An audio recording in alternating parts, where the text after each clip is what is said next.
யா எனக்கு என்ன பேசுன்னு தெரிலப்பா. அநியாயத்துக்கு இப்போ கொள்ளையடிக்கலாப்பா. சரி விடு. தமிழ்நாடு மக்கள் என்ன தான் செஞ்சாங்க உங்களுக்கு? ஓட்டு போடுறது தப்பாயா? நான் கேட்கேன். உங்களுக்கு ஓட்டு போட தப்பா? வந்து அப்படி இப்படின்னு சொல்லி ஓட்டு வாங்கினீங்களே. இப்போ ஆட்சி நடக்கல ஐயா, பேரெலாம் சொல்ல முடியாது. ஏன்னா ஏன் இப்படி பண்ணுறீங்க? மக்களை கொல்லணும்னு நினைக்கிறீங்களா நீங்கள்? இல்லை கேட்க. தமிழ்நாட்டு மக்களுக்கு ஆட்சி நெய்யுமாவன எம்ஜிஆர் செஞ்சதை விட அதுக்கு மேலே நான் செய்வேன். எம்ஜிஆர் வந்துட்டு எங்கள் அப்பா புதலியா. ஆமாம். ஆகையால் நான் என்ன சொல்ல வரேன்னா, எம்ஜிஆர் என்ன செஞ்சாரோ அதுக்கு மேலே நான் செய்வேன். பணமெல்லாம் தேவையே இல்லை எங்களுக்கு.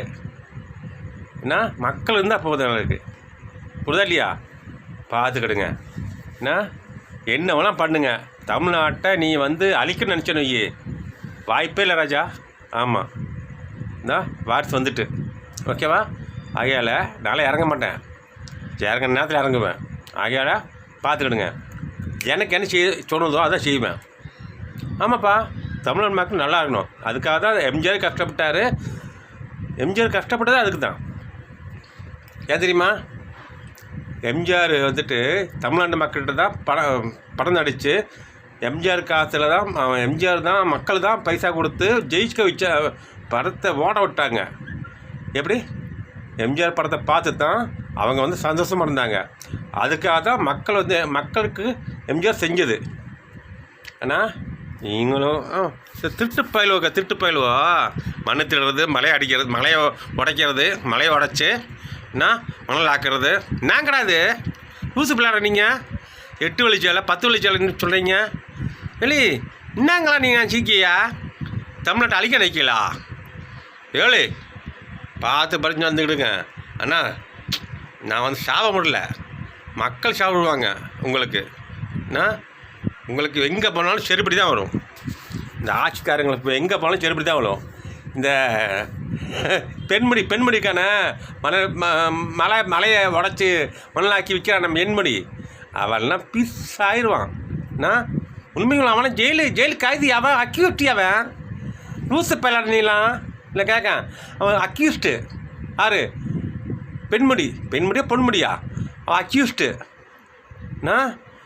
கொள்ளையாக அடித்து அது ஜட்ஜி இருக்கணும். இந்த அரசியலில் வந்துட்டு சொல்லுங்கள், இந்த வழக்கறிஞர் இருக்கலாம். வழக்கறிஞர் வந்து புரோக்கர் வச்சு எல்லாத்தையும் காசு கொடுத்து ஜட்ஜை விலைக்கு வாங்கி 1000 கோடி தரேன் 500 கோடி தரேன்னு சொல்லி ஜட்ஜை விலைக்கு வாங்கி வெளியே அனுப்புகிறேன். பார்த்தீங்களாடா லூசு பயிலாட. நீங்கள் செத்துறவனுங்கிறீங்களா லூசு பயிலா? ஆனால் வழக்கறிஞர் இல்லை, நீதியரசரை வந்துட்டு நீதியரசர் ஒரு பயிலும் லஞ்சம் வாங்கப்படாது. புரியுதா இல்லையா? நீதியரசர் எதுக்கியா நீங்கள் நீதியரசங்கிற இப்போ உங்களுக்கு பேர் இருக்குது? சொல்லுங்கள். அப்போ நான் தப்பாக சொல்ல நினைக்காதீங்க. நிறைய தப்பு நடக்குது. ஆனால் இதுலேயும் ஒரு தப்புது. ஆகையால் நீதியரசரை நீங்கள் சொல்லுங்கள். இவ்வளோ தப்பு நடக்குது, மக்களுக்கு தெரியாமலாம் இருக்குது. ஏதோ 100 கோடி 500 கோடி வாங்குறீங்க. எதுக்கு வாங்கி என்ன சம்பாதிப்பாருங்க? மக்களுக்கு எதாவது செய்யணும். தமிழ்நாடு மக்கள் இது செய்யணும். அதை பாருங்கள். இல்லை பொண்டாட்டி பிள்ளை நல்லா இருக்கணும். இல்லை வைங்க பீஸ் ஆயிடுவீங்க. எனக்கு அதை பற்றி பிரச்சனை கிடையாது. ஏன்னா மக்கள் நல்லா இருக்கிறதுக்கு வழி பண்ண முடியாதா? நீதியரசர்களா? கைதி தான். அக்யூஸ்ட் தான். அவனை கைதி பண்ணாமல் வெளியே விட்டுட்டு அவன் 1000 பேச விட்றீங்களே. என்னங்க அப்பா இது? நான் சொல்கிறேங்க, நான் தப்பாக சொல்லலை, எனக்கு தெரிஞ்சு பேசுகிறேன். எதுமா மனசில் பட்டுது. இது வந்து தப்பு கிடையாது. எல்லாத்துக்கும் பேசுறதுக்கு உரிமை இருக்குது. அதுக்காக எது வேணால் பேசன்னு சொல்லலை, உண்மையை தான் பேச மாட்டேன் நான். நீதியரசருக்கு கோடிக்கணக்கில் கையில் கொடுத்தா உடனே அவனை வந்து வெளியே விட்டுருவாங்க, பெயிலில் விட்டுருவாங்க. அவனை பெயில் விடுறதுக்கு வாய்ப்பே கிடையாது. யார்? பொன்முடிய. அவன் பல கோடி அடிச்சிருக்கான். அமலாக்கத்துறையை வந்துட்டு அவங்களுக்கு வந்து நல்லா செஞ்சுருக்காங்க. ஆனால் இருந்தாலும் தப்பு பண்ணுறீங்கப்பா. நீதியரசன் பண்ணுறீங்க, வக்கீலும் தப்பு பண்ணுறீங்க. எப்பா நல்லா இருப்பீங்கப்பா. வக்கீலும் தப்பு பண்ணுறீங்க, நீதியரசன் தப்பு பண்ணுறீங்க, போலீஸும் தப்பு பண்ணுது. இது நாம் சொல்ல வரல, என்னோடய மைண்டுக்கு பட்டு நான் சொல்கிறேன். பார்த்துக்கிடுங்க. தமிழ்நாட்டு மக்களாக எப்படியாவது கொல்லணும்னு நினைக்கிறீங்க, அப்படி தானே? நீங்கள் என்ன நினச்சாலும் கொல்ல முடியாது. தமிழ்நாடு மக்கள் நிமிர்ந்து நிற்பாங்க. எப்படி இருந்தாலும் சரி தான். தமிழ்நாடு வந்து நாங்கள் தனியாக கேட்கல, தமிழ்நாடு தான் ஆகணும், தமிழ்நாடாக இருக்கணும், அப்படி தான் கேட்குறோம். இது வந்து எங்கள் மேலே தப்பு கிடையாது, நீங்கள் பண்ணுற தப்பு தான் அப்படி ஆகுது. புரியுதா இல்லையா? ஆகையால் தமிழ்நாட்டு மக்கள் மேலே தப்பு கிடையாது. இந்த அரசியல்வாதியும் நீதியரசரும் போலீஸ்காரங்களும் வக்கீலும் எல்லாம் சேர்ந்து தான் அப்படி பண்ணுறீங்க. ஆகையால் பார்த்து படி செய்யுங்க, மக்களை நல்லா இருக்கிறதுக்கு வழி பண்ணுங்க, ஏதோ பண்ணுங்க. ஆனால் ஒரு பையன் தமிழ்நாட்டில் ஒரு ஆள் சாகக்கூடாது. ஆனால் இதே சமயம் 2020 இந்த டாஸ்மார்க் இருக்கக்கூடாது. ஆமாம், இதான் உண்மை. இருந்துச்சு நோய், நீதியரசரும் வேண்டாம், போலீஸும் வேண்டாம், அப்புறம் வக்கீலும் வேண்டாம், நாங்கள் பார்த்துப்போம். ஆகையால் வேண்டாம்ப்பா, தப்பு பண்ணாதீங்க, தப்புக்கு மேலே தப்பு பண்ணாதீங்க. ஃபுல்லாக கள்ளச்சாராயம் எல்லாம் செஞ்சு கள்ளச்சாராயம் குடித்தவனுக்கு 10 லட்சம் கொடுக்கீங்க.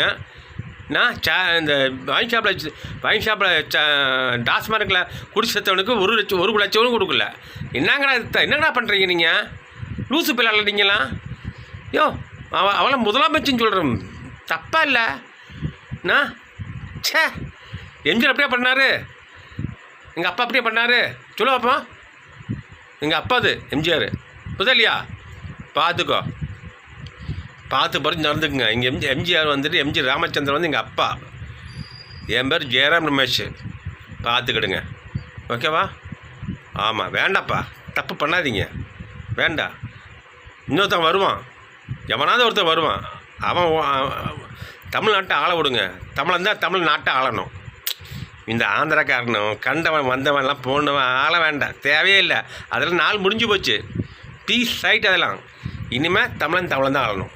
ஆமாம், ஓகே. இதுக்கு மேலே பேச விரும்பலப்பா, ரொம்ப வந்துட்டு ரொம்ப எமோஷனாக இருக்குது. இதுக்கு மேலே பேசுகிறத நான் விரும்பவே இல்லை. பாய்.